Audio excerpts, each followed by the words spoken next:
கர்த்தரோட நாமத்துக்கு மகிமுண்டாவதாக. இன்றைய வேத வசனம் மத்தேயு 7ஆம் அதிகாரம் 7வது வசனம். இந்த வசனத்தில் என்ன எழுதிருக்கு என்று பார்ப்போம். கேளுங்கள், அப்பொழுது உங்களுக்கு கொடுக்கப்படும். தேடுங்கள், அப்பொழுது கண்டடைவீர்கள். தட்டுங்கள், அப்பொழுது உங்களுக்கு திறக்கப்படும். இந்த வசனத்துல முதலாவது வரியை பார்ப்போம். கேளுங்கள், அப்பொழுது உங்களுக்கு கொடுக்கப்படும். நம்ம ஏசப்பா கிட்ட கேட்க வேண்டும். கேட்கறதுனா நம்ம ஏசப்பாவோட வசனத்தை நம்ம காது கொடுத்து கேட்க வேண்டும். கேட்டு அது பிரகாரம் நடக்கக்குள்ள நம்மளுக்கு ரட்சிப்பு வருகிறது.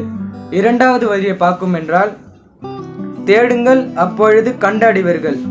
நம்ம ரட்சிப்பு வந்தாப்பத்துக்கு நம்ம தேட வேண்டும். எதை தேட வேண்டும் என்றால், ஏசப்பாவுடைய ராஜ்யத்தையும் அவருடைய நீதியும் தேடி ஓட வேண்டும்.